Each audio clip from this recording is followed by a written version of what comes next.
While I was sitting over there looking at the screen, I realized that the spell checker did it again to me.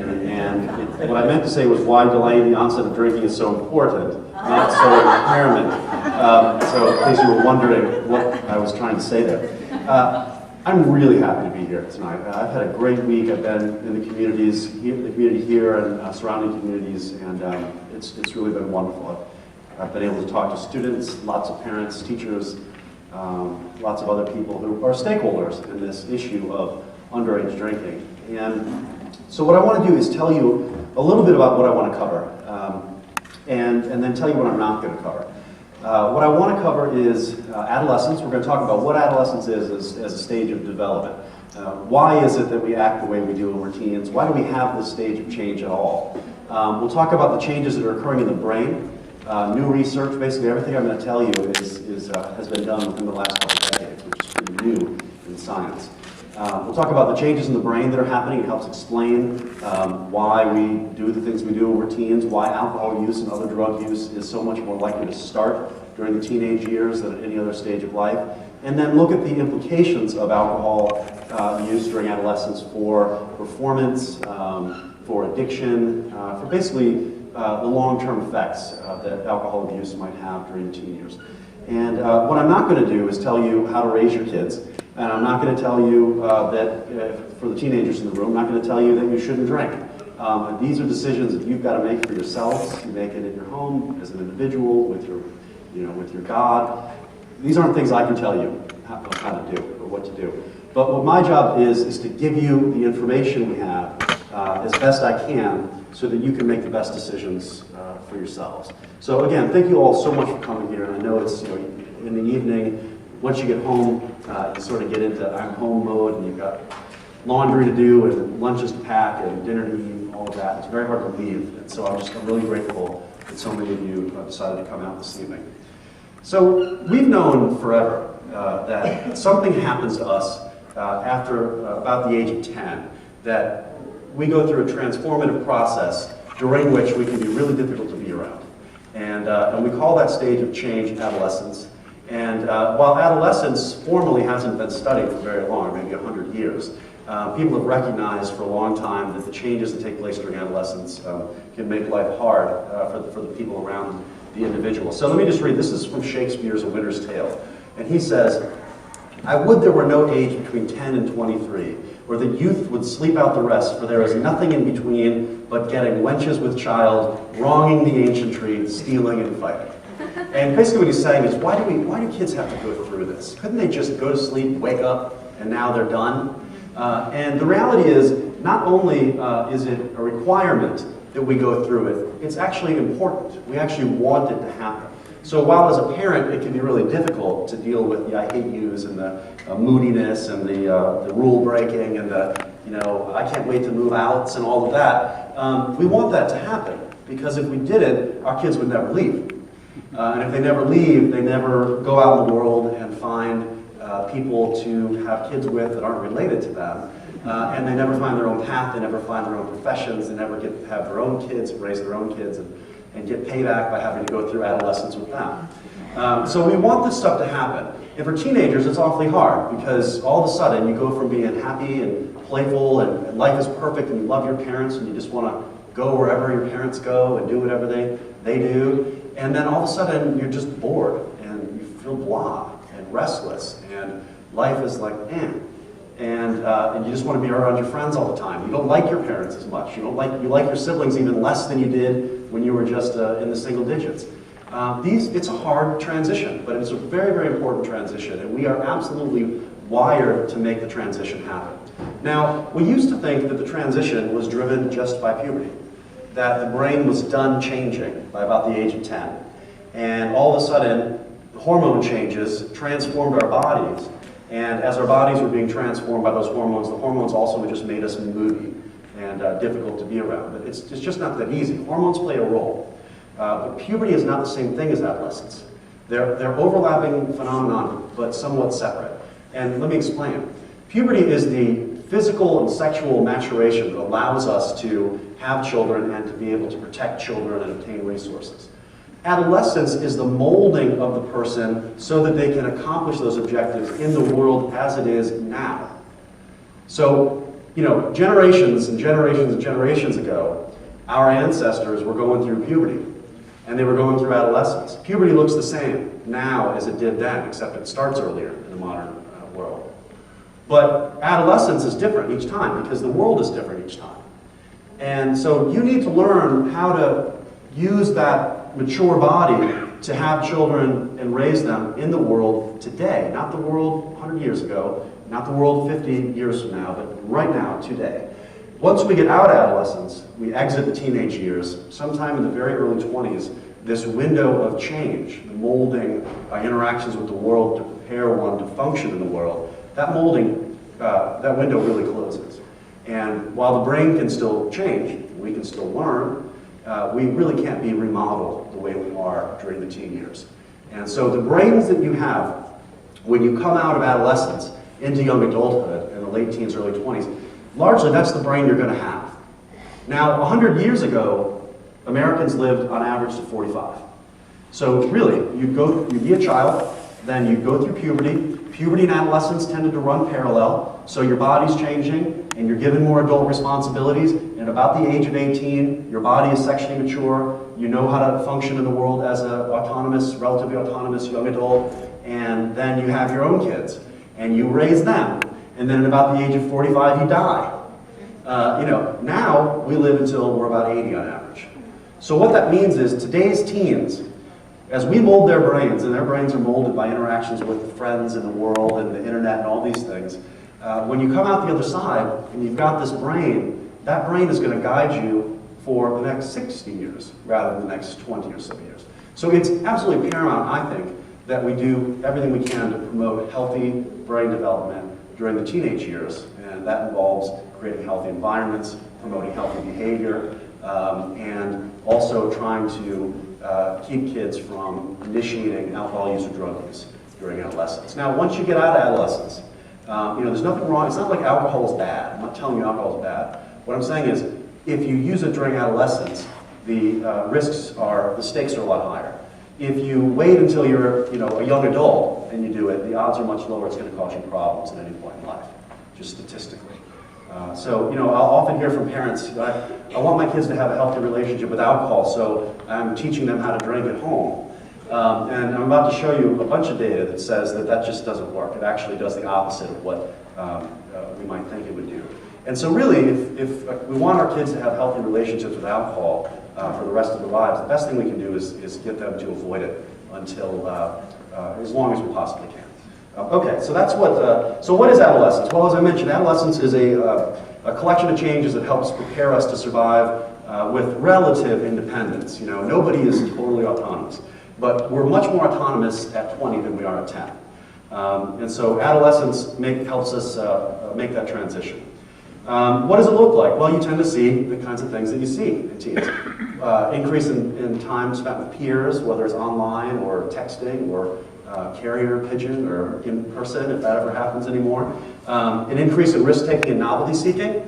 We're driven to explore and take chances. And if we weren't, then we're much less likely to make a transition out of the nest into our own paths in life.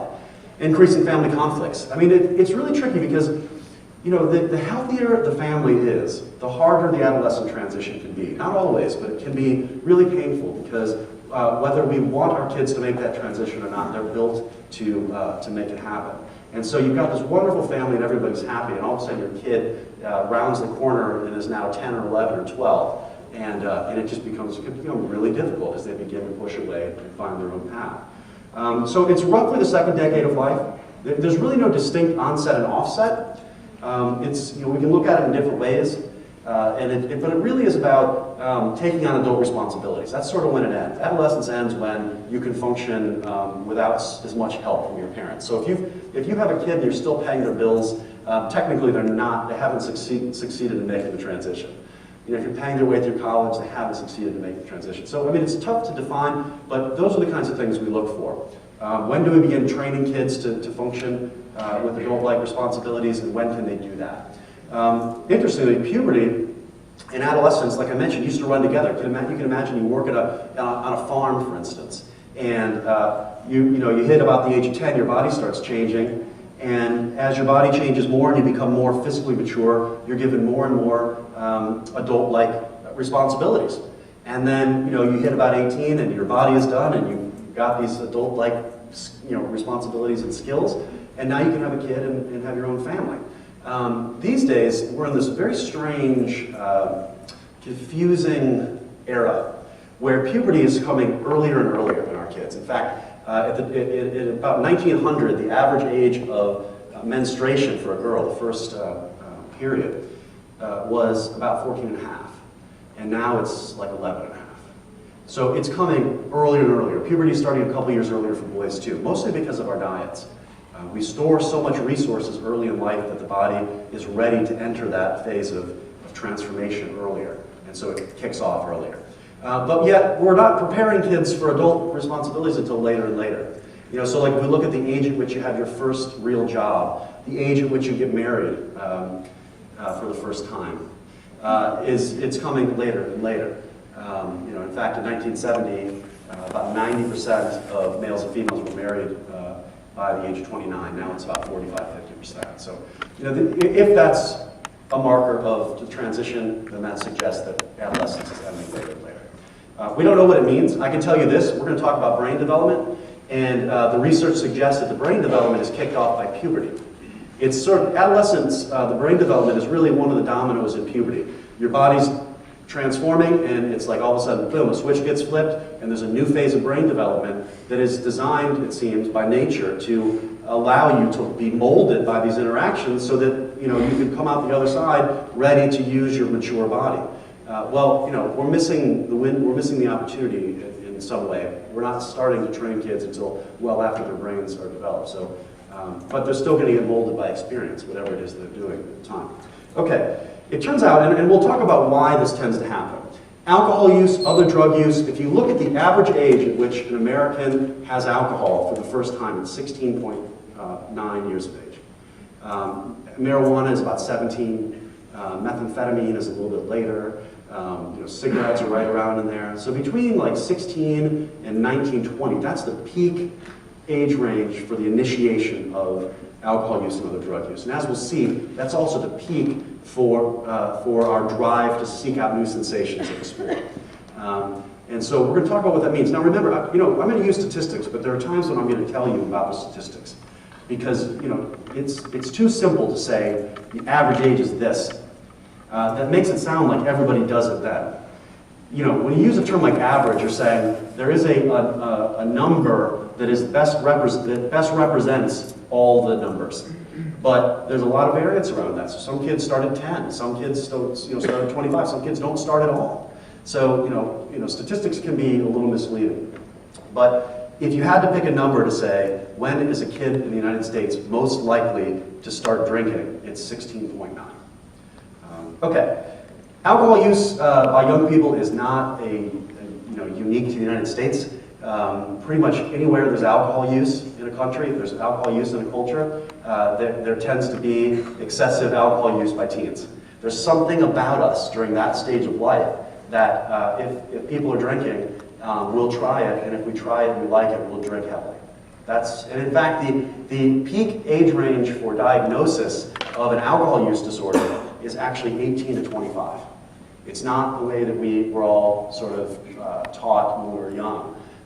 In various ways, that alcoholism is something that happens to people who are aging. Like it takes a long time and you end up in an alley and that's alcoholism. No, alcoholism is most prevalent among educated people, college-educated folks, and in its peak age of diagnosis is actually 18 to 25, as odd as that sounds.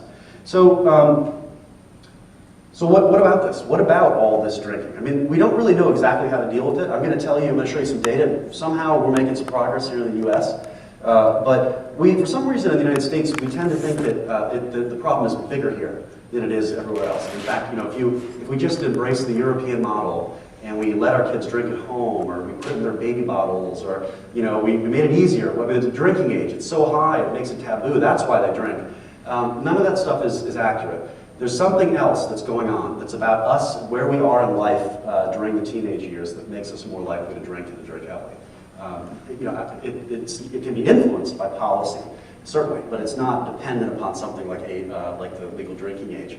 And so, in fact, if you look at the percentage of teenagers who binge drink, which is defined as 5 drinks or more in an evening, if you look at the percentage of teenagers in various countries that binge drink, and you compare the United States to 35 countries in Europe, you find that our teenagers, fewer teenagers in the United States binge drink than teenagers in all 36 European countries that have been studied, with the exception of Turkey, which is largely Islamic, so they're not drinking a lot of alcohol. So for instance, 1 in 5 15 to 16-year-olds binge drinks in a given month here in the US, compared to 28% for France, 40% for Finland, 54% for the UK, and surprisingly, the peak is in Denmark, of all places. 60% of 15 to 16-year-olds binge drink. So, and we have a higher legal drinking age than all of these countries. So if the drinking age were lowered, it's hard to imagine that would then somehow drop levels of drinking in the US more. It's not really what happens. In fact, I'm going to show you when the drinking age went to 21, levels of binge drinking among teens went down considerably. So that speaks to this issue of, well, shouldn't we let our kids drink at home? And don't we need to teach them how to drink so they don't go crazy? There's some curb appeal to that. But the reality is, think about adolescence and what it means, what it's all about. They're pushing away from us. They're built to find their own path in life. So when we try to teach them a lesson, they don't always get the message we're trying to send. So what happens is this: if you let your kid drink at home, you're sending a message saying, it's okay to drink at a safe place, if you have moderate levels of consumption, etc. But there's a lot going on in their head at that moment, and probably part of it is they're thinking, I get to drink. And so when they go outside the home, they're more likely to drink, and they're more likely to drink heavily. So what the research shows is that parents who allow their teens to drink at home, whether they're supervising them or not supervising them, whether it's in the US, Australia, or the Netherlands, which those are the countries that have been studied so far, those parents end up having kids who drink more outside of the home, binge drink more outside of the home, more likely to get in trouble with alcohol, more likely to develop problems with alcohol. So it's one of these things where it tends to backfire. There's a movie called National Lampoon's Vacation. I think some of you have probably seen that. And I have a clip, I forgot to bring it. But Chevy Chase is driving the family Woody station wagon, and he goes off the road and jumps a sand dune and smashes the Woody, and he gets out of the car, and he walks over to a sand dune with his son, Rusty, and he pulls out a beer. And he says, Rusty, now when I was your age, one of the most important experiences I had was sharing a beer with my dad. It's a bonding experience, Rusty, and he goes on this waxing philosophical. He takes a sip of the beer, and he looks off in the sky, and hands Rusty the beer. And while he's talking about what a bonding experience this is, Rusty chugs the beer and hands him back an empty can. So, sometimes we try to send a message to our kids that they get the wrong message. If you give them a little bit of an opening, they see that as a green light to go. So, back to the statistics issue. Does this mean that every single time parents decide to let a child drink it at home, have a glass of wine or something, that they are guaranteed to become binge drinkers and get into trouble, etc.? No, not at all.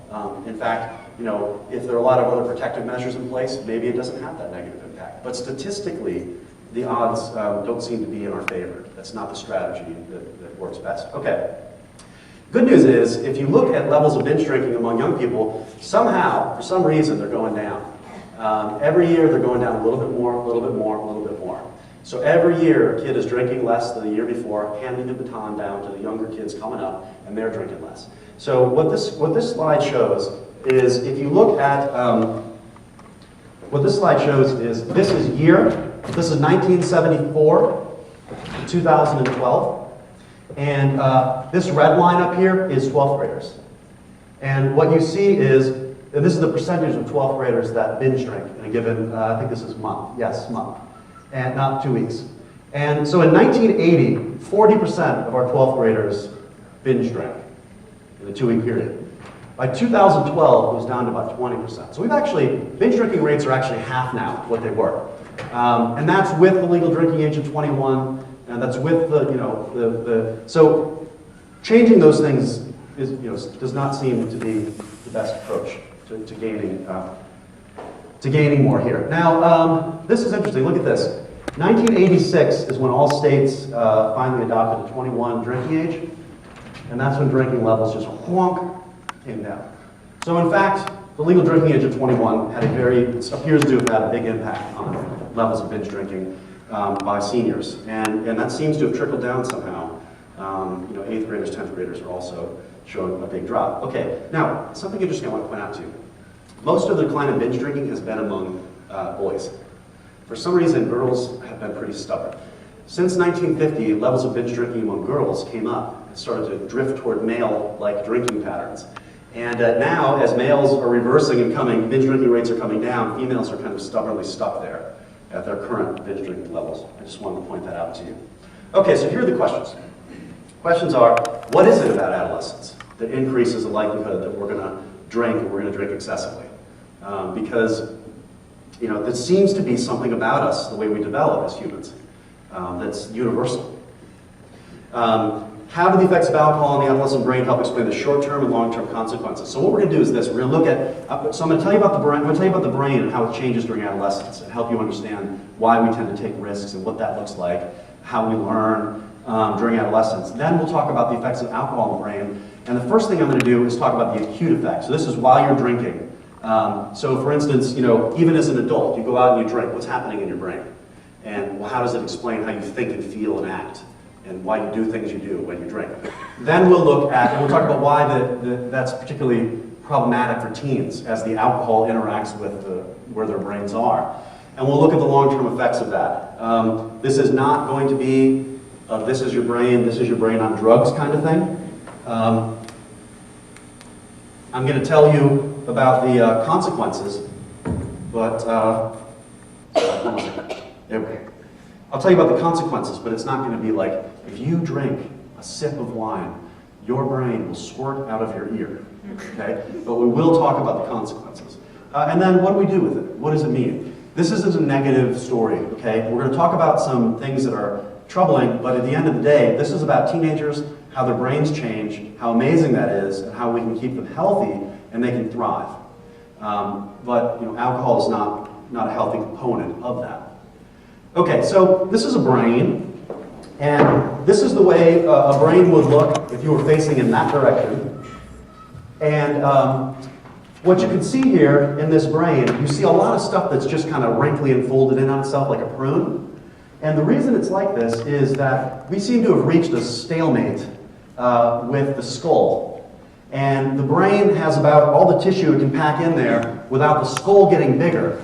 And if the skull got bigger, then most women would probably die during childbirth. I mean, as it is, if you watch the Animal Planet, you're not going to find any other animal in the wild that when it gives birth screams in agony.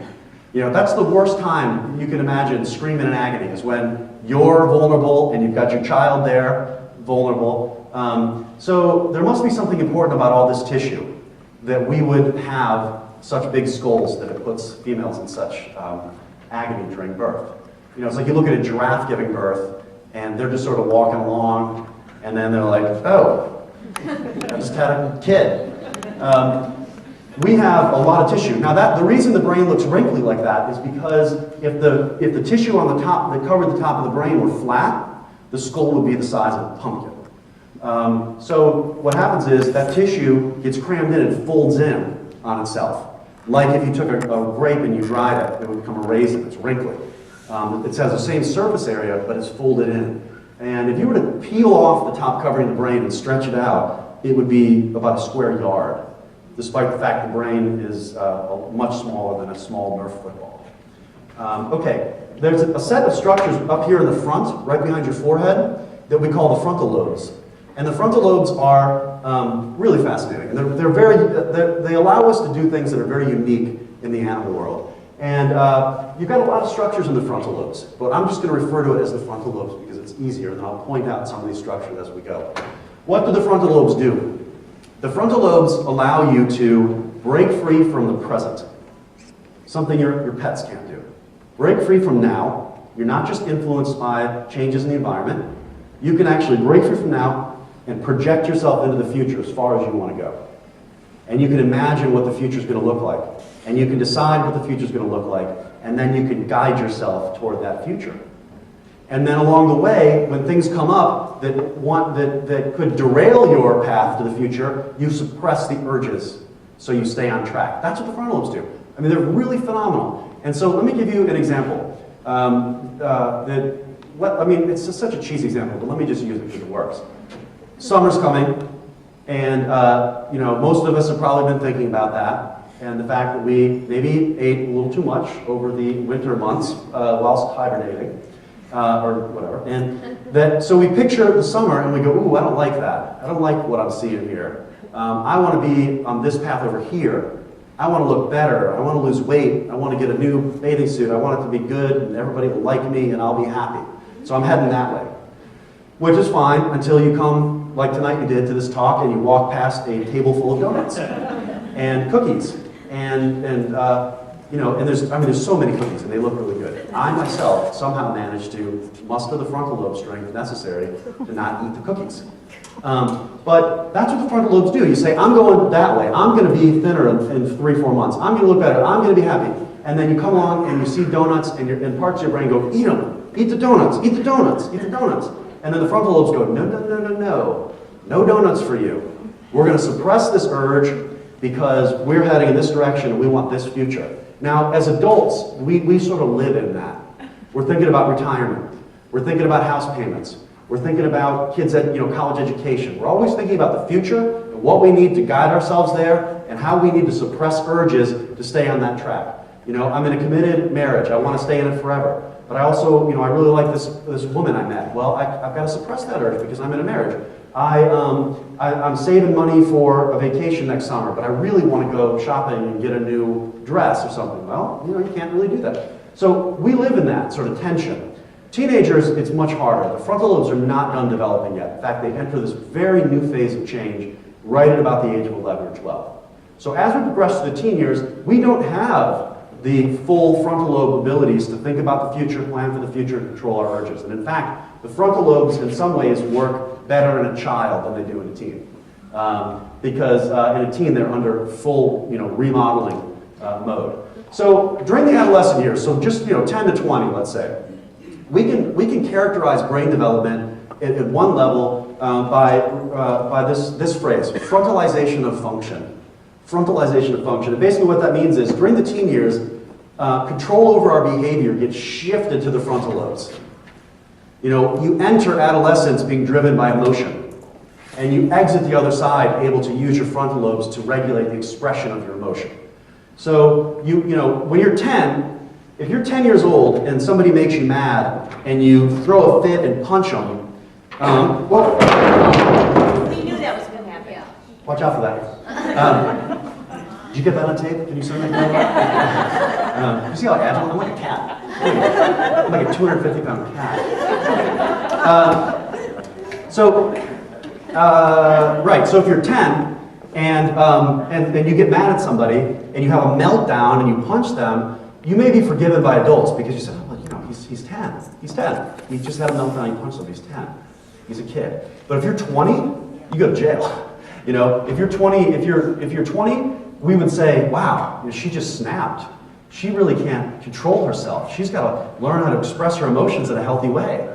We expect that when you come out the other side of adolescence, your frontal lobes allow you to reliably control how you deal with your feelings. That's what the frontal lobes do, and they're changing. And I want to tell you about sort of how they're changing. There's a lot of stuff going on up here. Let me explain.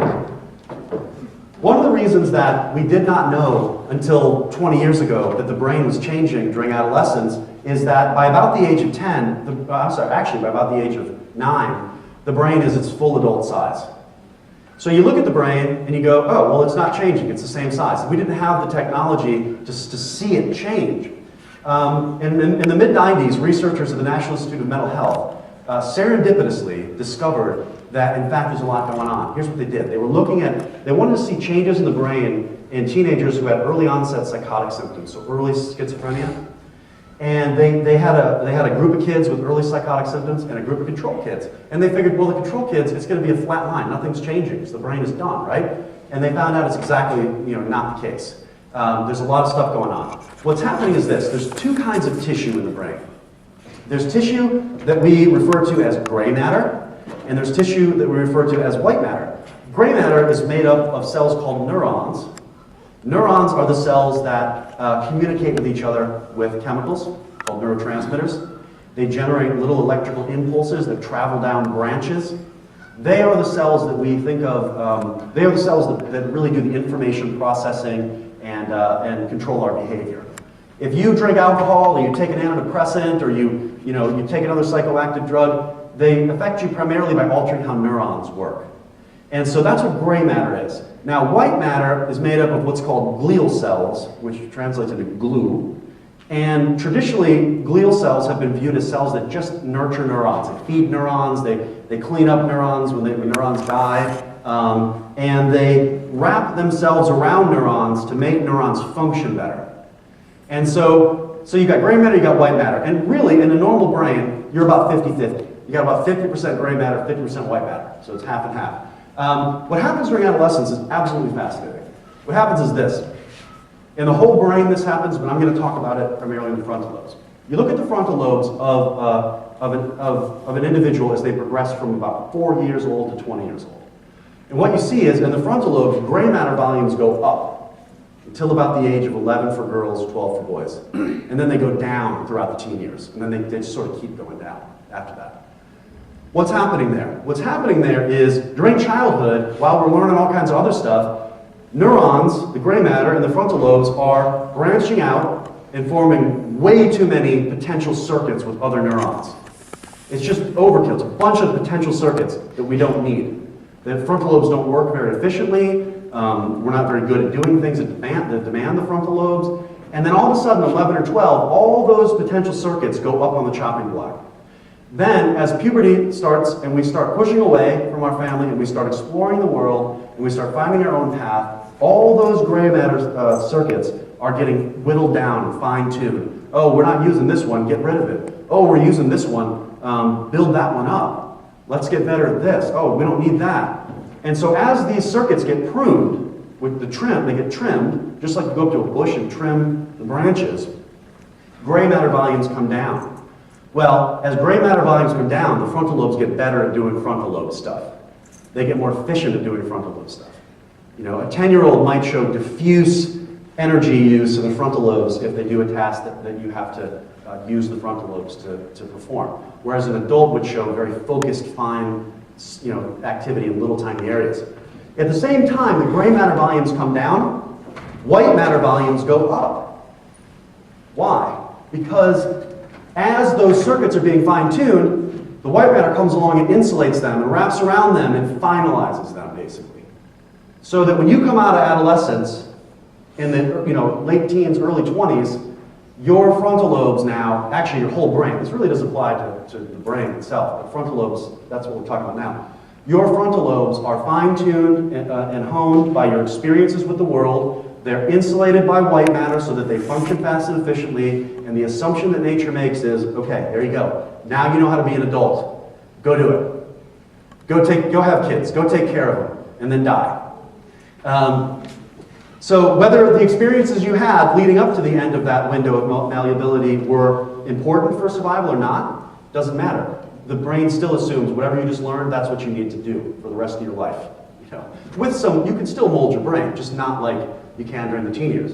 So, if it's good habits, you keep them. If it's bad habits, you keep them too. That's why, if drug use starts when we're teens, it is much more likely to be a lifelong, persistent, problem that we struggle with. And it's also why if you happen to learn a skill when you're a teen, it will stick. You'll be better at it. It'll be something you carry with you for life. So good or bad, the experiences we have get molded in there, and we sort of, we're stuck with that in a way. Okay, so that's what happens, excuse me,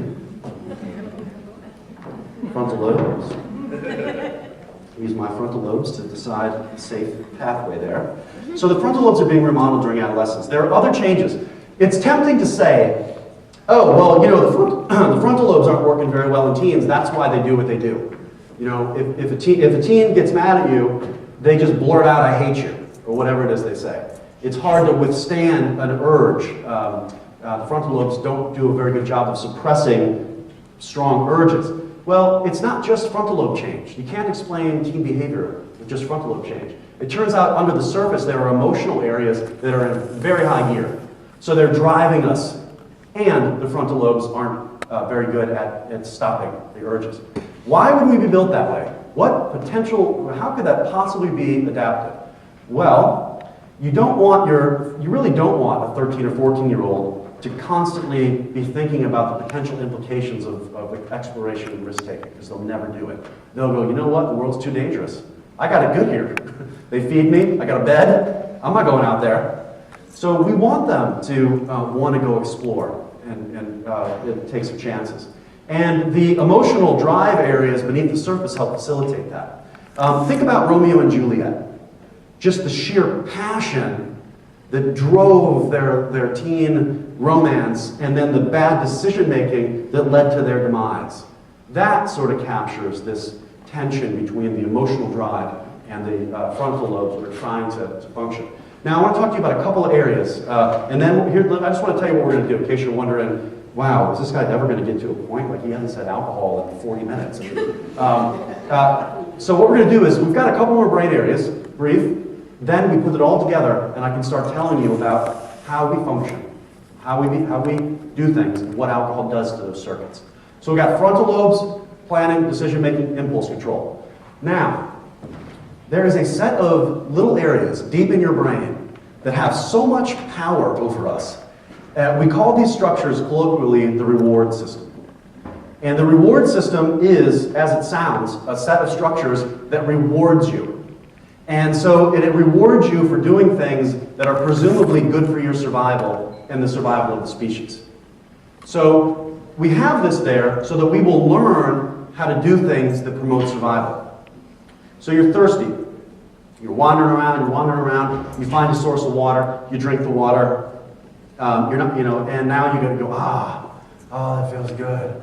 You get patted on the back for drinking the water, and then you learn about where the water was, and you want to go back and do it again. It enhances your survival. You're hungry, you wander around, you find a donut, you eat it, that feels so good, fat and calories, I love the donut.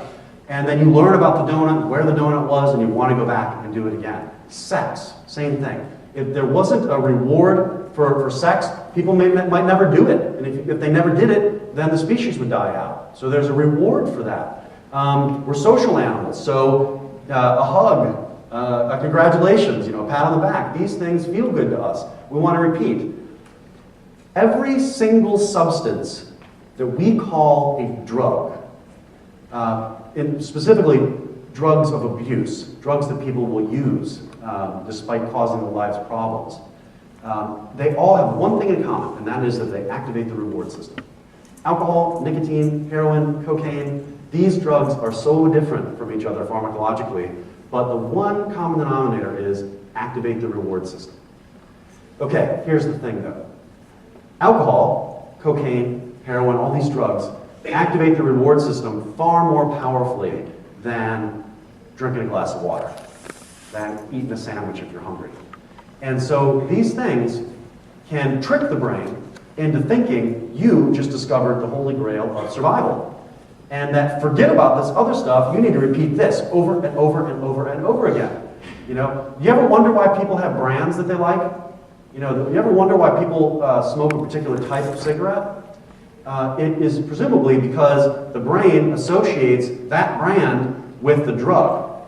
So you want to go back to that brand because it's been associated with the drug. You learn to like the nuances of that brand because it's associated with the drug. And you want to repeat and repeat and repeat.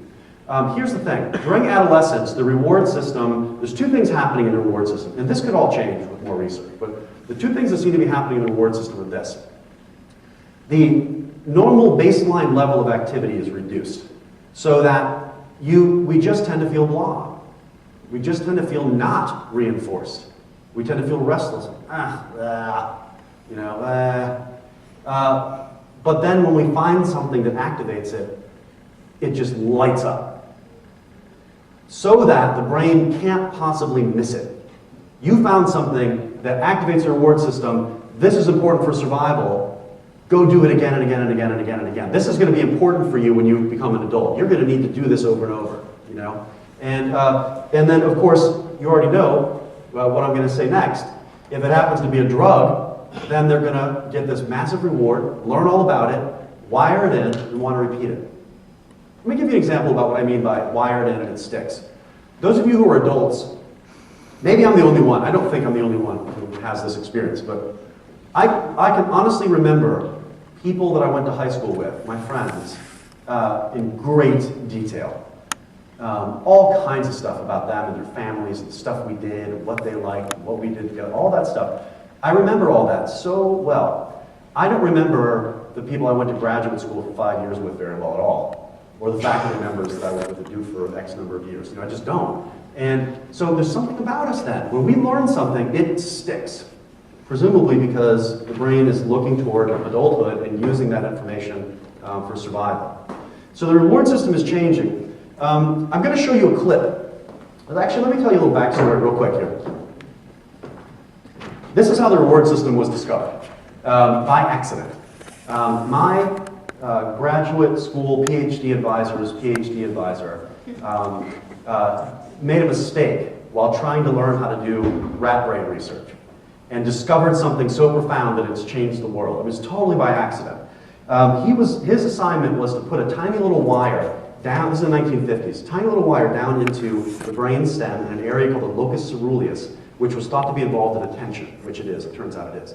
And he was told, here's what I want, his assignment was put the wire down in there, and then when the rat recovers and everything, press a lever and put a tiny little electrical current, just a little tiny electrical current through it, see what the rat does. Does it pay attention? What's it doing?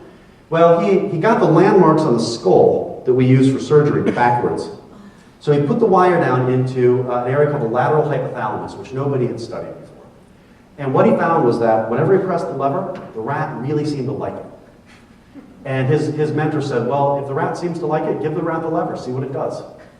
So he put the lever in, the rat comes along, accidentally hits it, pauses, looks around, like what just happened, and goes back, figures out it's the lever, and once he figures out it's the lever, he just, that's it, he just goes to town on the lever. Until he passes out. Then he wakes up, and he hits it again until he passes out. They put a sexually receptive female in there, they put food in there, water in there, rat doesn't care, just wants the lever. Its brain must have thought, this is it, I've found it. I'm going to live forever. You know, this is such big reward activation. This must be the most important thing for survival in rat history. And then, you know, the rat just pressed the lever until it died. It just didn't want to do anything else but press the lever, and it died. So I'm going to show you. I'm telling you this because you don't have to watch this. This is on YouTube. It's an experiment. Somebody replicated it. It's a rat. He's got a little thing, and then he can press the lever. And what you see is the rat learning. The lever leads to reward, and then it starts going to town on the lever. So if you don't want to watch it, you certainly don't have to. Let's see. I'm worried about the internet now.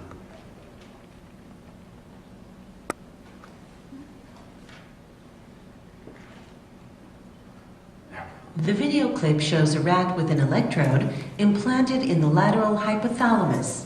The animal can freely move about the cage. By accident, the animal presses the lever.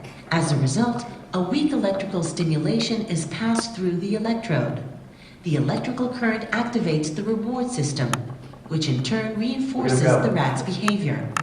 The rat presses the lever continuously at a constant rate, at the expense of other vital behaviors such as eating and drinking. Yeah, I mean, so that's it. And, you know, I mean, drug addiction is a complicated phenomenon. It can't just be explained by the reward system. But doesn't it help you better understand drug addiction? Why it's so hard for people to keep from going back and doing things over and over and over again? They are driven to do it. As we'll see, alcohol is an interesting drug because it seems to damage the frontal lobes. And so the very structures that would keep you from going back suffer damage. And so it's a lot harder to keep yourself from going back because you have less impulse control. Okay, we're just about into the alcohol part. I want to show you this. What this is, you can measure levels of neurotransmitters, like signaling molecules, And in the reward system, there's a transmitter called dopamine that we used to think was the most important molecule for pleasure. It's not at all. It activates the reward system that's involved in the pleasure, but it's primarily involved in attention. To activate the reward system, you need to pay attention, right? That's why if you take Adderall, or Concerta, or Ritalin, a small amount will improve your attention. A bigger amount will improve your attention and give you pleasure. So it can be abused, or it could be, and all of that is from the dopamine. But the dopamine is a good way to sort of index how much activity there is in the reward system. Okay, now here's the thing. So these are rats. This is a rat that was given different reinforcers, and dopamine was measured in its reward system. What this shows is that if you give a rat food, you get about a 50% increase in reward activation. I mean, rats eat food pellets. I'm sure they're not that reinforcing. So you get a little, yeah, that felt pretty good. All right. You give a male rat access to a sexually receptive female. So he's around the female, he has sex with the female. You get about a doubling in activation in the reward system. Better than food, I guess, better than rat pellets. We give a rat drugs, and you get a 10-fold increase with amphetamine, a 3-fold increase with cocaine, almost a 2.5-time increase with nicotine, and a doubling with morphine that lasts a long time. The point being that the substances activate the reward system far more powerfully than we can activate them with natural reinforcers. Now, for teenagers who feel bored and blah, this can be really reinforcing. All of a sudden, you go from feeling to feeling wow. And the brain just automatically wants to learn about it and repeat. Okay, if you look at children, teenagers, and young adults, and you look at activity in the reward system when they do a task where they get money, here's what you find.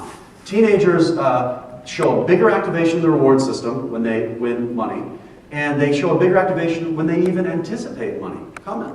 So, it means that for teens, taking risks or doing whatever activates your reward system is going to be more alluring than for us, even when they're thinking about it. So it propels them toward the reinforcer. Okay, this just shows that young males, if you put them in a driving task, they drive fine. But when you put a male friend in the room, just in the back corner, they drive very poorly, take lots of risks, and the reward systems light up. They're built differently than us. When we're teenagers, we're so driven by social reinforcement. Okay, now, so we've talked about the frontal lobes and the reward system so far, and so teenagers are driven to find things that produce reward, and then their brains are going to drive them to go back, and their frontal lobes are not fully there yet to regulate those urges, to let them see the potential consequences, and to keep them going back. So, for instance, if I gave, if all the adults in the room did a line of cocaine, most of you would probably say, wow, yeah, that really felt good, but man, I can't go back for more of that. I've got a job, I've got responsibilities, but for a teenager, it's very hard to see those things as reasons not to go back, because we look very short term with our frontal lobes. Okay, now, in addition, there's an area of the brain, my least favorite of all my brain areas. I've got favorite brain areas and least favorite brain areas. I'm mad at a couple of other ones right now. No, I'm just kidding. But this is absolutely my least favorite because I don't like mine. The amygdala, you have one on each side of your head, is there to help you learn the appropriate emotional response to a stimulus, particularly negative emotional responses, like fear, anxiety. If you are afraid of clowns, as I am, and a clown pops up and you feel afraid and your heart starts beating and you get anxious and you're sweating, that's the amygdala. The amygdala is the canary in the cage warning you when you're in danger. And teenagers, we like to think of teenagers as being like they think they're invincible. As adults, we tend to think, oh, teens think they're invincible. They're not worried about consequences. It's actually not true at all. In fact, teenagers, their amygdalas are more reactive than ours. It's easier to set off the amygdala in a teen. And once the stress response is kicked off in a teen, it takes a lot longer to calm down. Think about an argument you have at home with your teen. You're ready to talk, and they're not even close to calming down yet. Part of it is this sort of persistent stress response. Why would that be? Wouldn't it be better for teens to be fearless? No, not at all. They're driven to go out and explore. It's better to be on high alert, just to make sure you don't end up dead. So it's that fine line between chances and dead, you know, and the hyperactive amygdala seems to, at least logically, help them recognize danger. But here's the thing. There are a lot of drugs, alcohol in particular, Valium, Xanax, Klonopin, Ambien, Lunesta. Those drugs are all very similar, including alcohol. They're all very similar. And they all suppress the amygdala. They sort of, it's sort of like slipping a Mickey to the canary in the cage. It just goes off duty for a while, you know. And until it comes back on duty, you don't recognize that you're in danger. And you're not as afraid of things. You're not as anxious. And for adults, that's alluring for us. You know, adults seem to be driven more for pain reduction than for pleasure induction. You know, we just want the worry to go away, less so that we want to feel like we're having a full body orgasm. You know, and alcohol is alluring for teens and adults, you know, potentially for different reasons. And so that glass of wine helps calm the amygdala so you don't worry as much. That Xanax calms the amygdala so you don't worry as much. We'll come back to that in a moment. Finally, there's a structure called the hippocampus, which is located on each side of your head, and the hippocampus at about the level of your temple. And the hippocampus makes your memories for your life. So as you're exploring, as you're out there in the world and you're exploring the world, your hippocampus is recording your life as it unfolds. There are new cells being born there all the time. Did I already tell you this earlier? No? Okay. I'm sorry, guys. I've been here since Monday, and I've given probably like 30 talks or something, so I'm starting to get some interference going here. I'm not sure what I shared and what I didn't. The hippocampus, there are new neurons being born in the hippocampus all the time. They're born, they get wired in, they help us continue to record our lives as our lives unfold. As adults, you can actually pace the birth of neurons in your hippocampus. Basically, anything you do that reduces stress increases birth of cells in the hippocampus, while stress itself suppresses it. Laughter increases it, exercise increases it. If you're depressed and you take an antidepressant, the antidepressant increases it. Alcohol suppresses it, and pain medication dramatically suppresses it. And so the peak rate of birth of cells in the hippocampus is during adolescence, which fits with what we know about this intense period of learning. Okay, so I've told you about the brain. We talked about the frontal lobes. We talked about the reward system. We talked about the amygdala. We've talked about the hippocampus. Decision-making and impulse control, frontal lobes. Pleasure, reinforcement, reward system. Fear and anxiety, amygdala.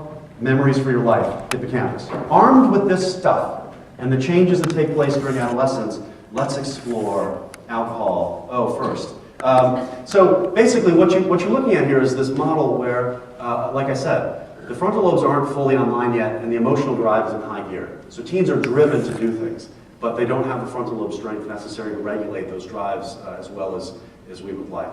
And so in the modern world, this creates some risks, and one of them is that if you start using substances, it can have lasting consequences. This slide simply shows that 3 psychological phenomena are in flux during the adolescent years, and between like 16 to 20, we're at our peak for being driven to explore and take chances, and we're not done developing the ability to delay our gratification. So for instance, if I were to say to you, I'll give you $5 now or $10 tomorrow, my guess is that teens in the room would come up and get their $5. The adults would come back tomorrow and get their 10. It's that ability to delay gratification. The last line there is the future. We don't think about the future as much when we're teens. The future is like tonight, tomorrow. That's why if you're grounded as a teen, it feels like your life is absolutely over. How are you going to survive a whole weekend? There's no way I can make it through that. I remember distinctly being 15, being in a detention hall. Not a detention home, that's different. That was later. Being in a detention hall and looking at the clock and thinking, 30 minutes? No way I can get through 30 minutes. 30 minutes?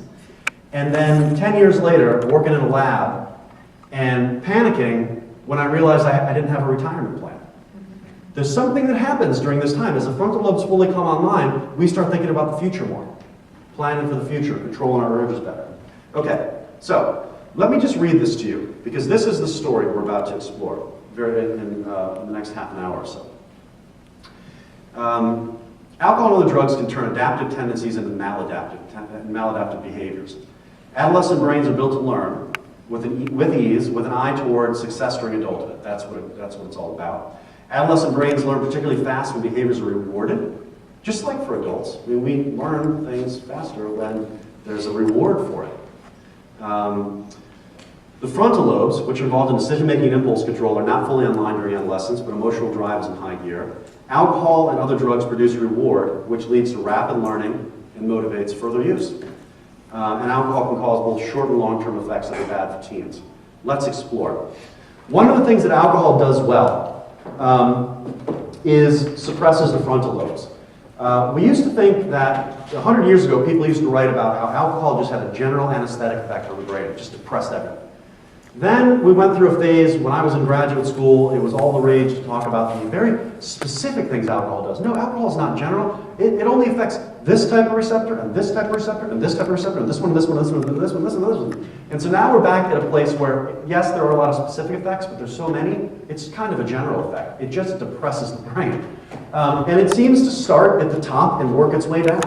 So that when you have a glass or two of wine, it's the stuff up here at the top that's mostly affected, although other areas deeper in, like the amygdala, are affected too, the reward system. But the more you drink, the more alcohol affects the deeper structures. You know, most of the vasculature delivering blood is towards the top. So it's easier to just get alcohol to the brain there quickly.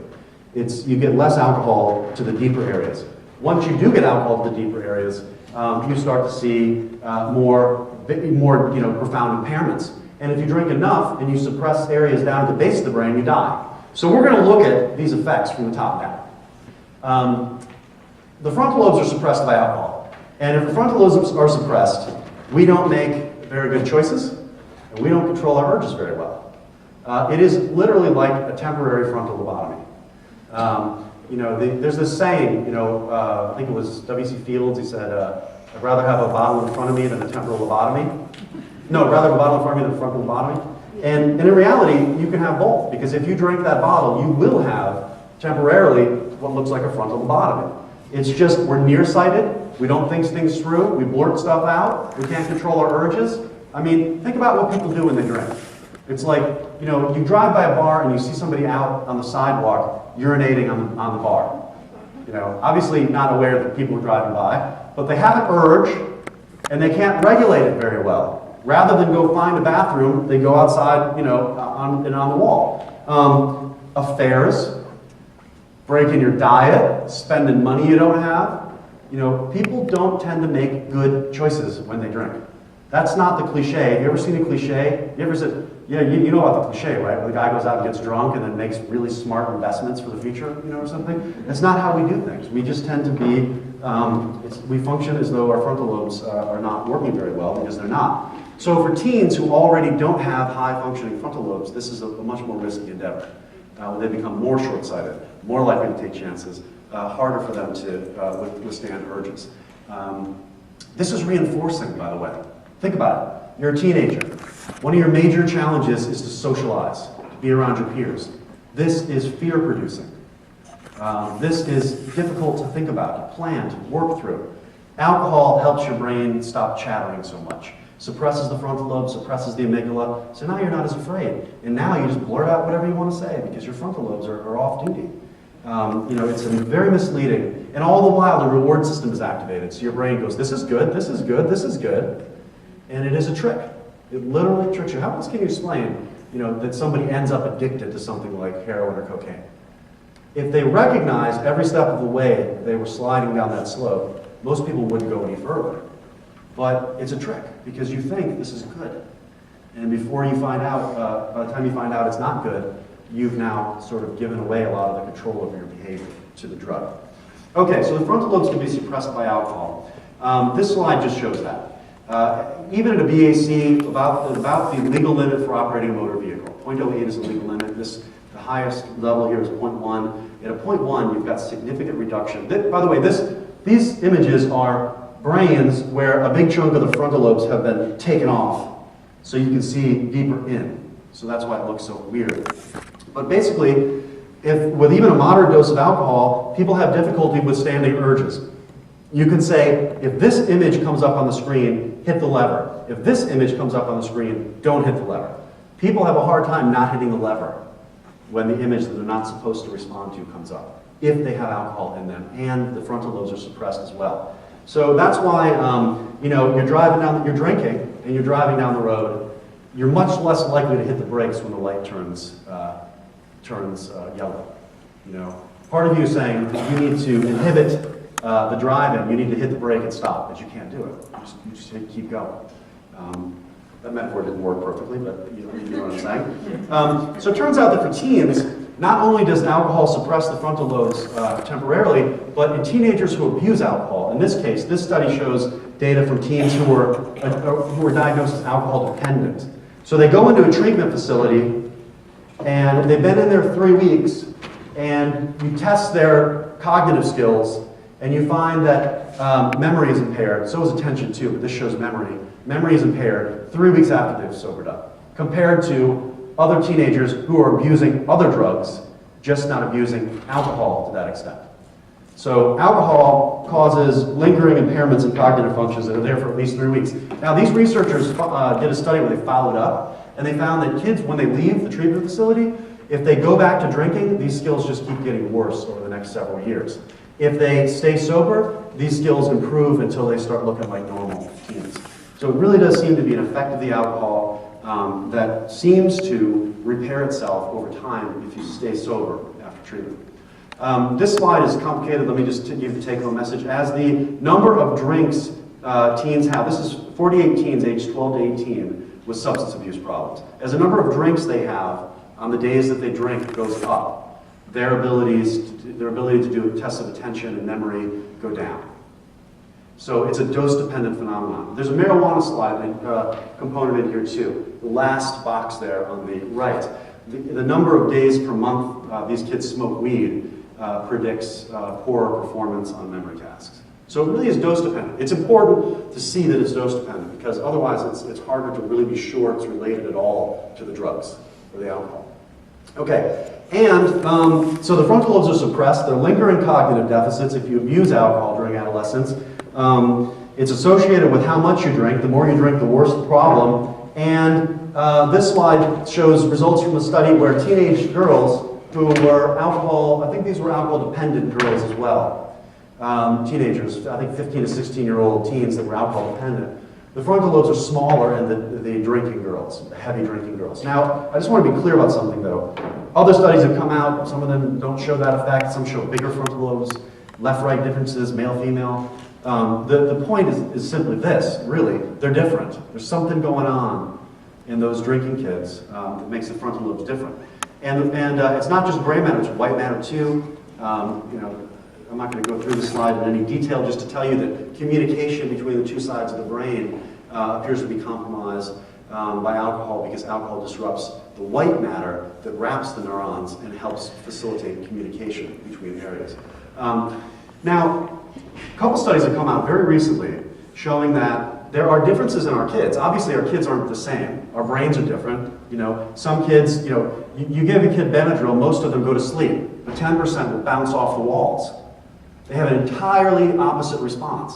You know, our brains are very different. You know, they might look the same. We do a lot of the same stuff. Our brains somehow are quite different at the level of at various levels. Now, so when you look at teens and you find those who have trouble doing tasks where they have to inhibit a response and they have less frontal lobe activity when they do it, those teens are more likely to go on to become heavy drinkers. So if you already have trouble with impulse control, that's why, you know, one of the things we know about substance abuse is that you're more likely to start using drugs and abuse them if you have impulse control problems, if you're a risk taker, you know, which is related to impulse control. So, you know, some of these differences are already there. You know, they don't all come just from the alcohol. Okay, in addition to messing with the frontal lobes, alcohol also suppresses the amygdala. I mean, I remember as a kid watching Westerns And there would be, you know, a guy would go, there's like a gunfight, like they're coming for you, Bob. And he goes, yeah. He walks into the bar and he does a shot, you know, which is probably the last thing you want to do if you want a steady hand, you know, and be able to aim. But it's like a shot of courage. And basically it is. It's a shot of courage because you've killed the canary, you know, or the canary, you put the canary to sleep. You know, I had a friend in college who, when we would go out to bars, almost like clockwork, there would come a point in an evening where he would have enough alcohol in him that he would just go up to, you know, the biggest football player he could find and start a fight with him and get beat up every time. But he was small, he wanted to prove he was still a man, and you know, and it was, you know, it was because his canary was asleep. I mean, he wasn't aware of the danger he was in. Okay, this just shows that alcohol makes it harder for us to recognize, for the amygdala to recognize when you're in danger. This is a problem, okay? Think about this for a moment. There are all kinds of examples I could use, but I've been using this one today, so I'm going to use this one. There's this phenomenon that interests me, where males, young males, and it's about, you know, it's spring break time. So these are the kinds of stories that tend to pop up after spring break. Young males, for some reason, are inclined to climb on top of stuff and jump into swimming pools. And so, you know, climb on the house, jump into the pool. Go to, you know, climb up and jump off the balcony into the pool. You know, just I don't know what it is, to take a risk in front of people, get that rush. But it's the kind of thing that a person would never do. I can't imagine most kids would do this unless the frontal lobes were suppressed and the amygdala was suppressed and the reward system is activated, so you think it's all good. And so you say to your friend, I'm going to climb on top of that balcony and jump into the pool. And your friend, whose frontal lobes and amygdala are also suppressed, the reward system is activated, goes, that's a great idea, you know? And then you do it. And sadly, they don't always make it. I just saw a clip, unfortunately, the other day, where a kid climbed onto the roof of a third-story apartment complex, jumped off the roof toward the pool, and smashed into the concrete and died in front of a couple hundred people at this huge park. You know, that's the kind of stuff that happens. When you're already driven to take risks, you do not want to suppress your frontal lobes and your amygdala. And you certainly don't want to do that and add in some reward so your brain actually thinks it's a good thing, because it feels good. It just facilitates greater risk-taking and more dangerous behavior. It helps explain it, doesn't it? Why so much stuff happens when people drink. You know, fights and vandalism and thefts and gunfire and, you know, again, affairs and all of that. Alcohol produces reward. I don't have to go through this. We've already talked about it. Here's how it all plays out for teens. We know, and I'm about to show you some numbers, we know that the earlier in life an individual has their first drink of alcohol, beyond a couple sips, statistically, again, statistically, on average, the earlier in life an individual has their first drink of alcohol, the greater the chances they'll become an alcoholic later in life. And it probably works something like this. You're going through life, you drink alcohol, it activates the reward system, the brain says, wow, what happened? Learn about it. Pursue it, do it again. This slide shows the brains of teens. This is, you're looking at the top of the brain down. This slide shows the brains of teens, some of whom abused alcohol, were abusing alcohol, and some of whom were not abusing alcohol.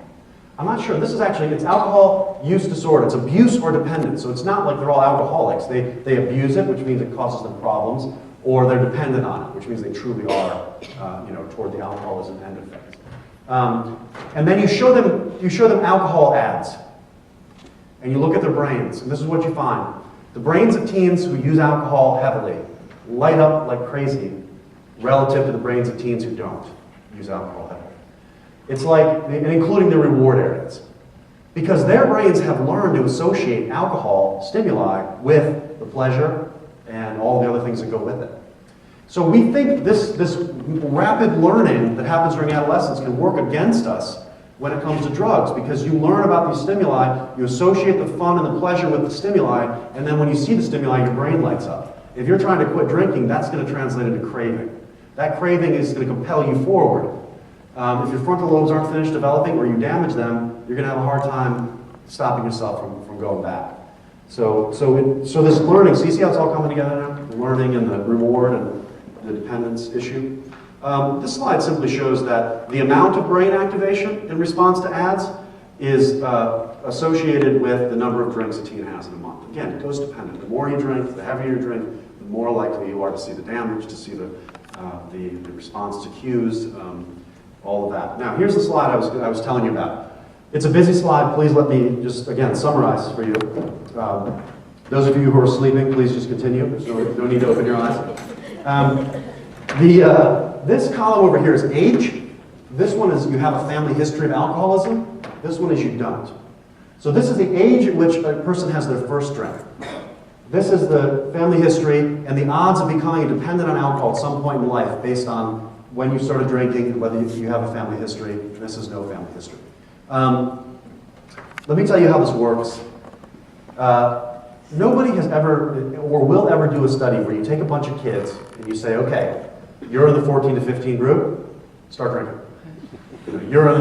This is all, you call people on the phone or you interview them, depending upon the study. And you ask questions. When did you have your first drink?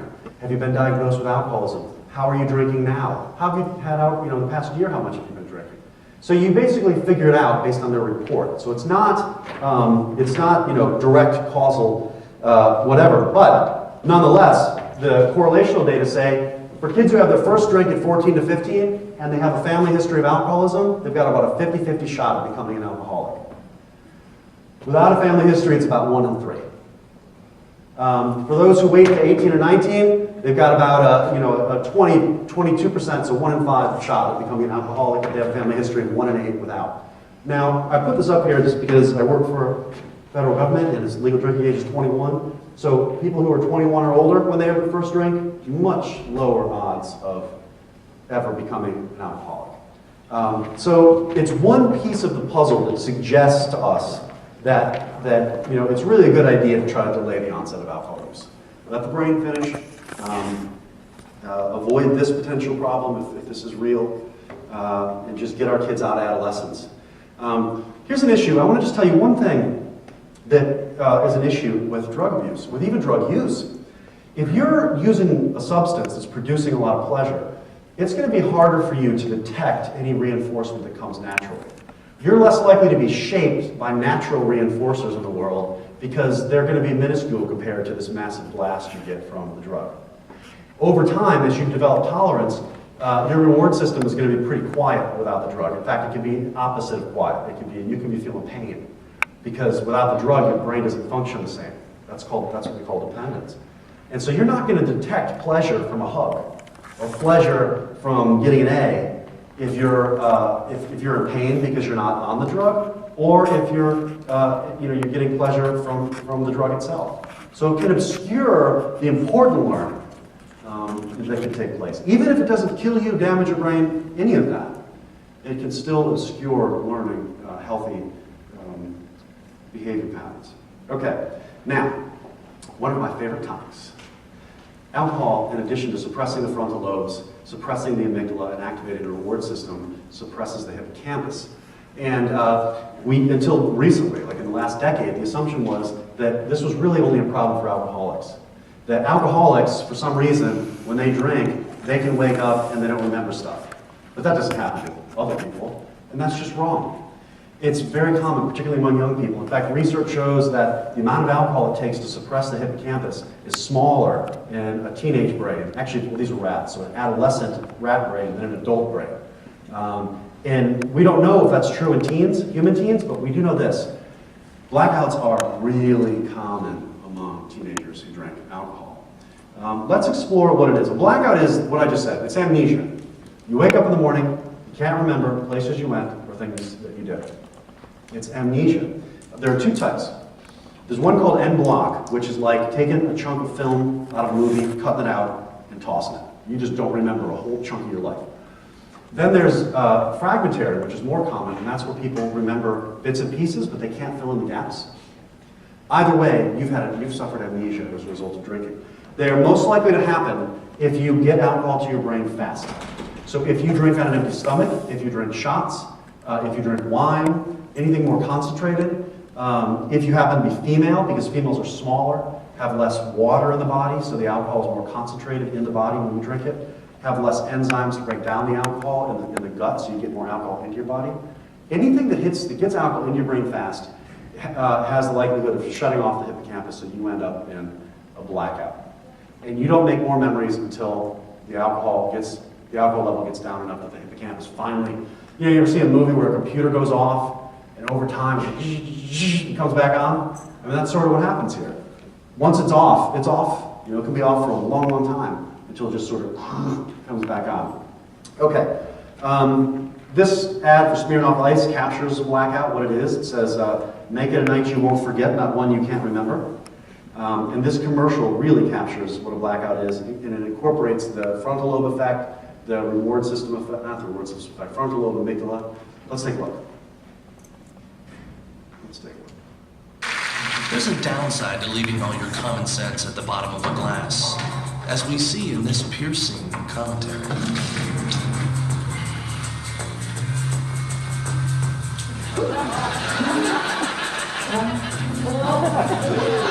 For a second drink, better ask for Mondery. It's a spring water.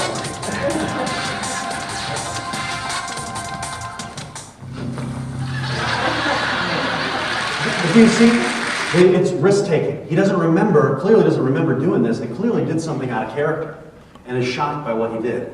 Now, so that you don't think this just happens in commercials, this happened to Shane Mahmood.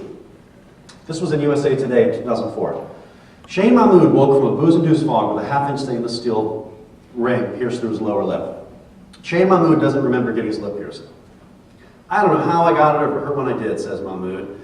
I just remember beer and tequila before waking up and seeing in the mirror. Now imagine what you have to do to get this done. You have to decide to do it, go to the guy on the street, presumably, who's doing it, pick out a ring for your lip, have him poke a hole through your lip, put the ring in, and he has no memory of it. If you can do that, you can do anything. And in blackouts, the brain doesn't seem to give any favoritism to stuff that's emotionally significant. In other words, you might remember getting in a fight but not remember brushing your teeth. You might remember buying a lottery ticket and not remember getting raped. If the hippocampus is off, it's not recording what's happening. It doesn't matter what's happening. It's not going to record one thing over another just because of emotional significance. We know that they are common. But before we go no further, I'm going to show you two more blackout commercials because you must be tired of hearing me talk, so we'll take a little break here. These are for root beer, and they make me giggle every time. Right, let's see.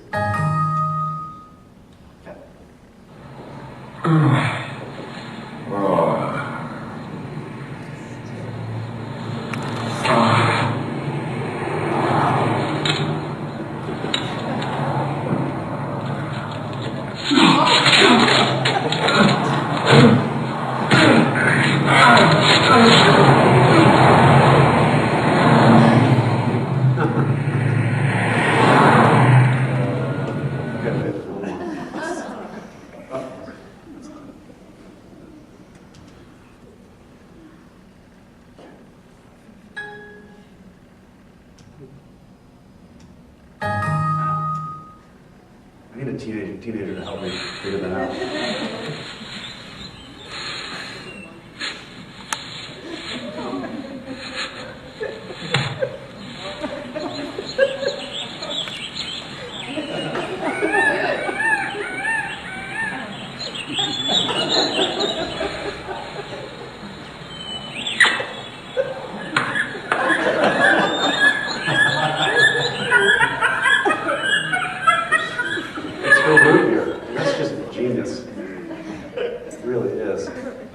But here's the thing, okay, it can be funny, but they're really common, and there's a gender difference here.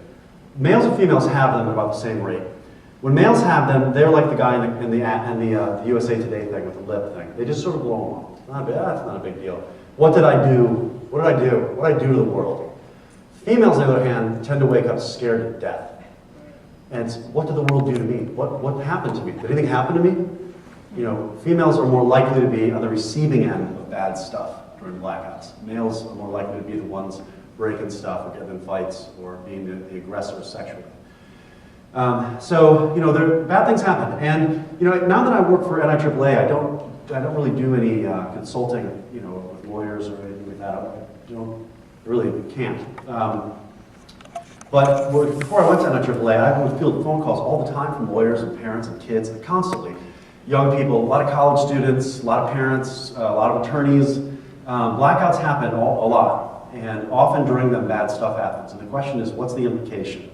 You go to a party, two, male and female go to a party, they're both drinking. We've groomed our young males to think that if a female is drinking, she is the perfect prey for sex. Like alcohol will facilitate your ability to hook up with a girl. Have you ever seen a movie about college where males and females are drinking, and the female is drinking but not overly stumbling down, falling down intoxicated, and somebody says, no, I really shouldn't hook up with her because she's been drinking. Her frontal lobes might be impaired. She's probably not thinking clearly. She's probably not aware of any sort of danger that might be involved. That's not what happens. It's just not what we tell people to be aware of. It's basically, if they're not unconscious, if they're just drinking, they can still give consent to have sex with you. And unfortunately, the law says something entirely different. Throughout the United States, the laws are, as far as I know, in all the states, a female cannot give consent to sex if she's impaired by alcohol. Now, impaired is a gray term, but I would argue amnesia is a pretty significant impairment. So a female in the middle of an amnesia episode from alcohol can look not that intoxicated, moderately intoxicated, have conversations about stuff, but just not convert that to long-term storage. And so a lot of these cases involve a male and a female having sex. The female doesn't remember, the male says it was consensual, and now you've got two young people who are scared to death, and the male usually ends up going to jail, and the female ends up traumatized for life. It's just a yucky situation. There are lots of other scenarios. I'm not trying to make young men out to be bad guys at all. I'm just saying these are the kinds of things where blackouts come into play and can complicate life. Here's how common they are. If we look at 800 college students from a private southern university in Durham, North Carolina, you find that if one of these kids ever had any alcohol in his or her life, half of them had a blackout. Meaning they woke up not able to remember things they did, places they went. 40% if they drank in the last year had one, but this is a number I want you to focus on. Whether we look at college students or high school students that just graduated high school and they're in the summer between high school and college, about 10%, if they've had alcohol in the last 2 weeks, any alcohol, 10% blackout. So 10%. If you say, hey, have you had alcohol in the last 2 weeks? There's about a 1 in 10 chance that they've also, if they say yes, they've also had a blackout. So they're really, really common. They usually don't involve anything really bad, but sometimes they do. And people are often not aware they have them. Let me give you an example. I taught a class called Neurochemistry and Behavior when I was at that Southern University. And at the end of the class, 2 students wanted to have lunch with me, these 2 females that were graduating. And we were sitting there and we're having lunch, and the one girl says, oh yeah, my friend, this girl, the other girl, oh, she's got this beautiful singing voice. And she said, yeah, like the other night, we had a party and she was singing for us and it was really, really amazing. And the group goes, what? She goes, yeah, don't you remember? It was earlier in the party and people came over and you stood in the kitchen and sang. It was right before you started making out with that guy that so-and-so brought. And she goes, what? I don't remember any of that. She didn't even know she had a blackout because she wasn't aware there was a chunk of her life missing. Abusing alcohol can shrink the hippocampus, probably by suppressing cell birth, not necessarily by doing direct damage. Just pointing that out. Okay, and finally, alcohol is, I wonder if I have, excuse me for 1 second, before I do the finally part. I want to show you another, I want to show you another, you guys are so much more sophisticated than the other groups. That was a joke. No, but I want to show you this because I think it's, I want to give you some context for these blackouts in real life. This is like a real life sort of captures blackouts in real life. And Just going to see here. If I don't find it soon, we'll just skip it. Okay. No, I lied. I'm not skipping it. I can't. We're separated. Hold on. Give me a second. Oh, what a mess. This, by the way, this is essentially what the inside of my brain looks like. It really is not bad. All right, hold on. Oh, I think I know where it isn't. It is right.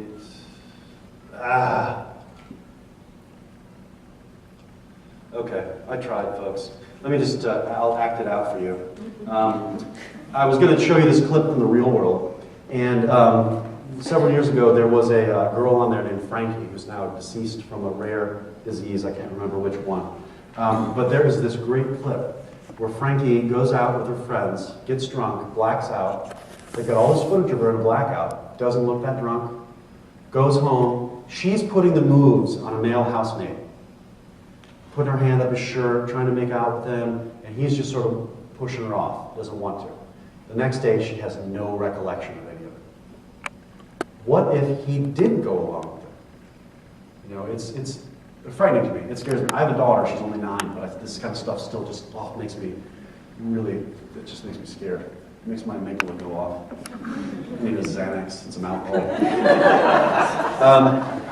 Finally, alcohol can kill you. I mean, alcohol is there are some drugs that can kill you by overdose, and there are other drugs that can't.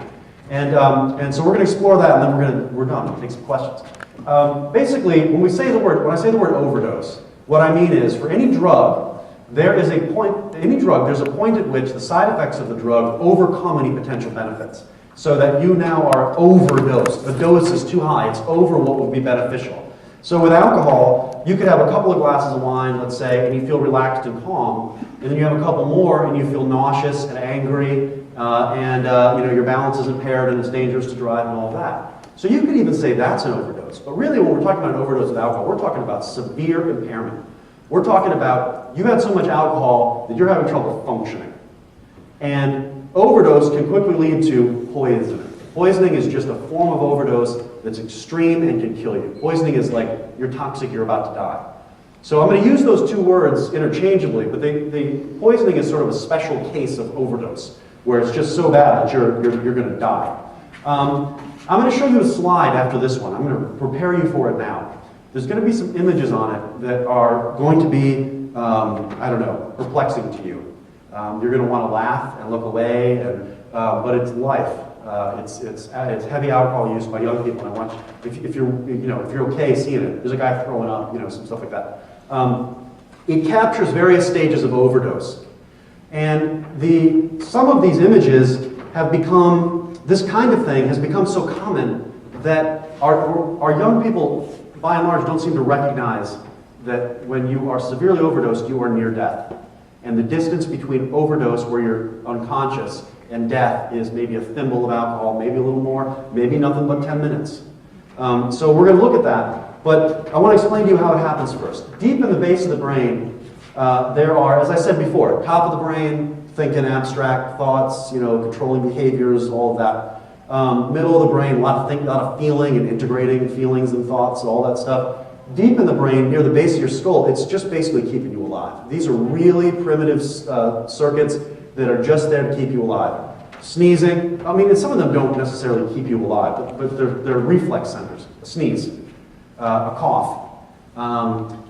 It's not like you have conscious control over it. You ever try to stop yourself from sneezing? You really can't once it gets going. It's a reflex. Breathing, not voluntary breathing, but just the automatic breathing. There's a circuit there for that, to just keep that going. And heart rate, keeping the heart beating. And finally, for our purposes, one of the most important ones with alcohol is gagging. There's a circuit that, a little center, that if you have something blocking the airway, you gag, because you try to get it out of there. Get it out of here. If this doesn't get out of here, we're going to die. We can't breathe. And what alcohol does, if you drink enough, and it just sort of suppresses all these areas, eventually, if the concentration of alcohol in your brain gets high enough, you can suppress those vital centers. You can die from stopping breathing. You can die from stopping your heart. With alcohol, it's more common to die from, and that does happen. I'll show you an example. But with alcohol, it's fairly common for people to die from suppressing the gag response. So you drink too much, you fall asleep or pass out, you throw up, you drown. You know, John Bonham drowned, Led Zeppelin drowned in his own vomit. Lots of people have. When I was at Duke University, the first year I was there, a young guy named Raheem Bath went out with his friends, drank a bunch, went to the bars, and right before they came home, he drank a bunch of shots. Got home, got ready for bed, put himself to bed, laid in bed, went to sleep. All that extra alcohol got absorbed. He threw up, inhaled his vomit, woke up. He was able to wake up and sit up, but he died a week later because of aspiration pneumonia. He inhaled some vomit, there's bacteria, and he died. One of the best medical centers on the planet, extraordinarily wealthy parents, loving parents, healthy young guy, and he was beaten by a little bit of vomit. So alcohol can do that. It can suppress these vital centers and kill us. And I'm going to show you in a minute that what's interesting about alcohol use by young people is that while binge drinking rates are going down, it looks like rates of poisonings are going up. So fewer teens are drinking heavily, but those who are, more of them are going to these just sort of ridiculous extremes that end up being deadly or potentially deadly. Now here's what happens, right?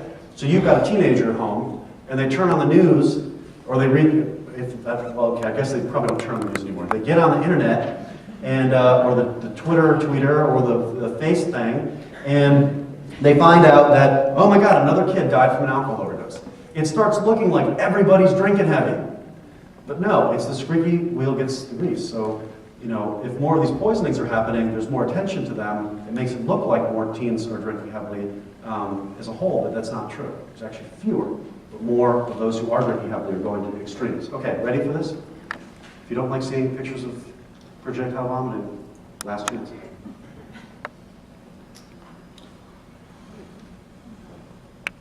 Okay, so let me just tell you what's happening here. Snooki, Jersey Shore. This was from her arrest where it's like 10 in the morning, she's so drunk she can't stand up on the beach, she kept falling over, so they took her in. That's an overdose. She's severely impaired. But she's not poisoned, she's not going to die probably, but I just wanted you to see, there is a threshold. Now you're into the overdose.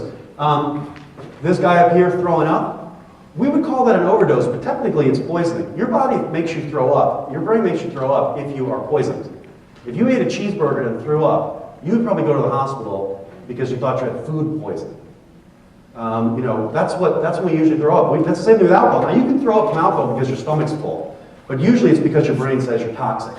It's a dangerous level of alcohol. Now, these are the ones I want to talk about. These three guys here. Guy with a pineapple on his head, tuxedo man, and you might not be able to see that, but it says Pirate Princess Pickle Bunny. I hope none of you are in the audience these aren't you guys, right? But think about this for a second. This guy is so unconscious from drinking that they drew an entire tuxedo on him in marker. I mean, that's unconscious. You could do surgery on this guy. This guy too, he's got carrots in his nose, and this guy, still, just the drawings and stuff. And I covered up that guy with this guy, because you don't want to see what's on that guy. What we don't recognize, what we don't teach our kids, is that the distance between something like that and death is, again, minuscule. An example, several years ago, there was a young man named Lynn Gordy Bailey who went to University of Colorado, Boulder. And he was in a pledging fraternity. And the fraternity did a hazing ritual that's, sort of not that creative. This sort of ritual happens a lot. Where they took him and the other pledges and they put him out in the woods with a bunch of alcohol and said, don't come back until this is gone. And Gordy, who was, an incredibly handsome young guy, physically fit, gregarious, I know his mom, she's lovely, just a all-American kid. And he was concerned about his friends. They weren't as big as him. And so he decided to take it upon himself and drink more so that they didn't have to. And he gets back to the fraternity house, and eventually he passes out. So they put him in a room, leave him there to sober up. This story happens all the time. This is the common story, the theme to these stories anyway, is they put him in a room or put her in a room to sleep and sober up. And then they found him dead. The next morning they came in, they found him dead. So they called the EMS. There's a great documentary called Hazed that his parents funded to be made about these overdose deaths. And so you get the 911 call and all these pictures that will be burned into your brain like they are mine. They call 911 and they say, yeah, I think our friend's not breathing. You know, I think he's dead. And they send the paramedics. And while the paramedics are en route, the fraternity members are trying to wipe off of his corpse all of the slurs and things they wrote on him in permanent marker. That was, I think, for his mom, one of the hardest things, was, she said, was to imagine them trying to scrub that off of his corpse. We just don't realize how close to death you are once you're too drunk to stay awake. Once somebody's unconscious, once somebody drinks enough that they're unconscious and you have a hard time waking them up, whether they're throwing up or not, they're close to death. That's when you get help. I'm all for teaching young people the warning signs of poison, saying, here's what poisoning looks like. Vomiting, but that's not even usually listed as a sign because usually when you get to true poisoning, you're past just the vomiting. Slow heart rate, slow, shallow breathing, pale, clammy skin, and what's the other one? Blue skin. But then there's another one too. Breathing, can't wake them up. There's another one. But and then they'll say, make sure that the person's on their side so they don't throw up and choke on their mom. Well, I think it's good to teach people that, but if you're going to teach kids that, they need to also then be told, as soon as you see anything like that, or even before that, you can't remain conscious, you got to get help. The last thing that I would want as a parent is for my child to overdose on alcohol and be unconscious, and for a group of drunk teens standing around trying to figure out if they're poisoned, counting the pulse, is that blue or is that just, nah, she's just always kind of pale like that, So when in doubt, get help. As soon as you're concerned, get help. So a lot of universities have gone to amnesty policies, where if you suspect that somebody is overdosed on alcohol, you can get help for them without getting in trouble. And there are caveats. I mean, if there's other stuff going on that's truly illegal, but you're not going to get arrested for underage drinking. And I think that saves lives. But we need to get kids to recognize that as soon as you see something like that, you need to call for help. Don't think about it anymore. Don't try to play doctor. This is very relevant, by the way, for teens who don't drink, because they're going to be the most likely, if they're at a party and they see it, to be capable of making good choices and saving the person's life. So here's why it's so dangerous. Alcohol has a very, very small, what we call therapeutic index. For any drug, you can calculate a therapeutic index. And what that means is it's the ratio of the dose of the drug that would be toxic to 50% of people, about half of people, over the dose of the drug that's effective for about half of people. You want a big number.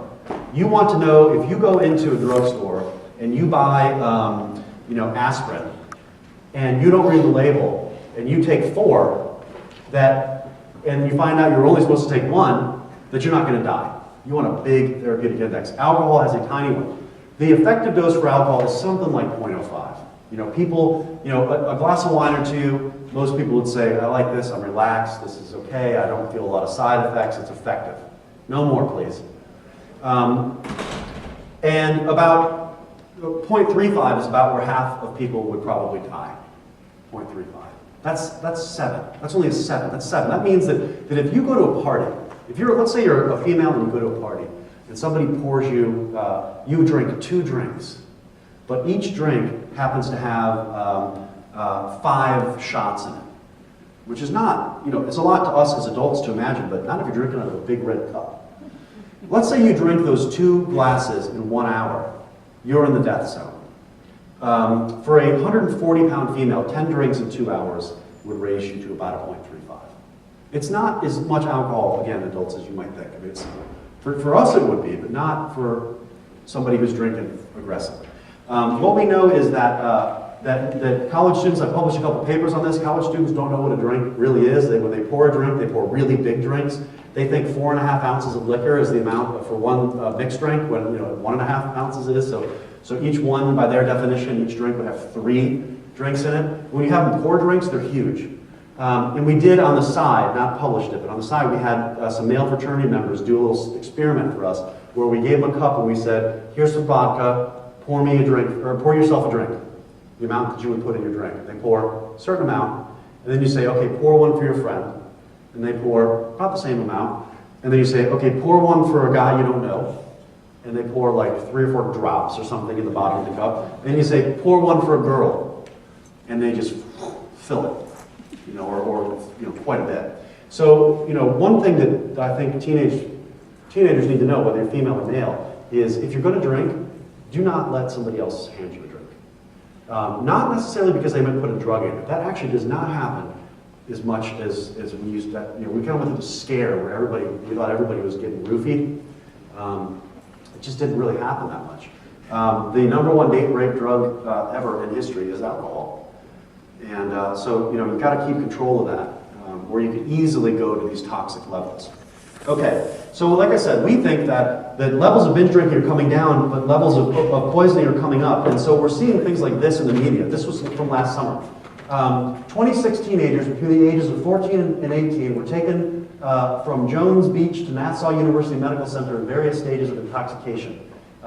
So basically they overdosed in various stages, 26, before a concert even started. So you at least had 26 kids drinking to ridiculous levels, and they weren't all together. So I did a study a couple of years ago where I looked at national hospital data. Massive, it's like 8 million sets of discharge records a year. So it's like 80 million sets of discharge records over a 10-year period. And we looked at the number of 18 to 24-year-olds hospitalized for alcohol overdoses each year.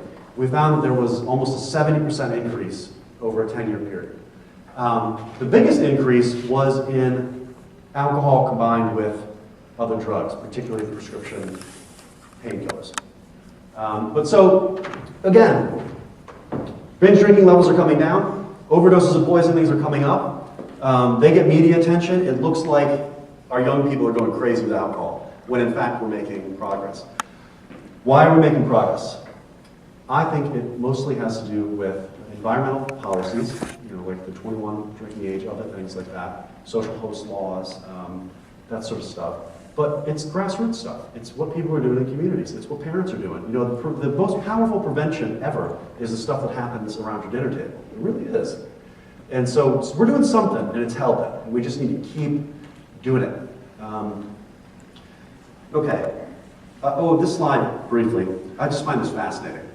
This looks at all Americans, not just kids, not just teens, but all Americans, and rates of death from various things, particularly motor vehicle fatalities and poisonings. And this only goes to 2008, so we're missing a couple of years. I can tell you what happens after this. Basically, over the last 30 years, the rates of death from motor vehicle crashes has come down. Rates of poisoning, particularly drug poisoning, have come up. And now in the United States, you are more likely to die from drug poisoning than from a car crash.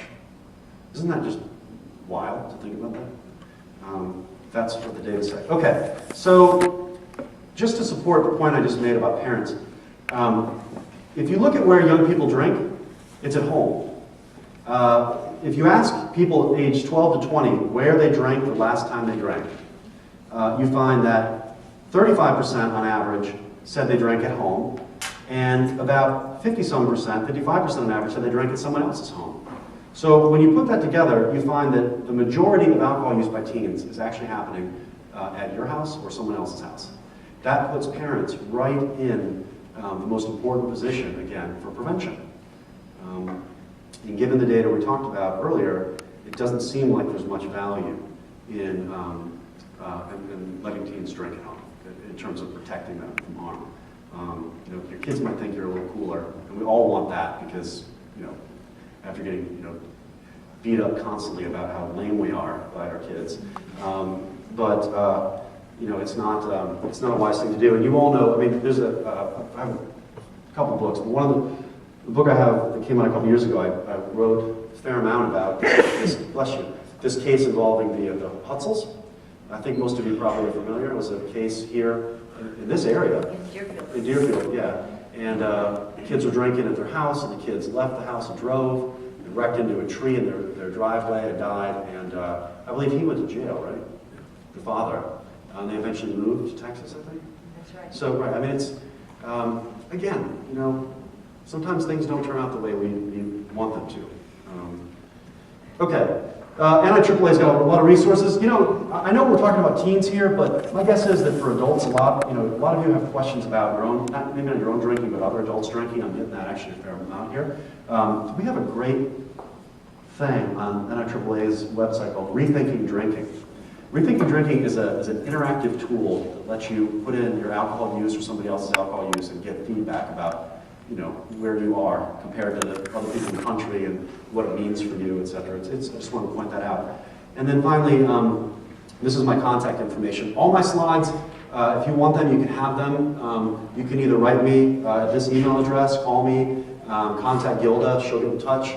I mean this sincerely when I tell you, use my phone number, my email address. If you want other presentations, you want to talk about stuff, you need questions, it's sort of a contract. I just talked at you for an hour and a half, and I'm available to talk with you further about anything that I share. Thank you, by the way, for just sitting here and listening.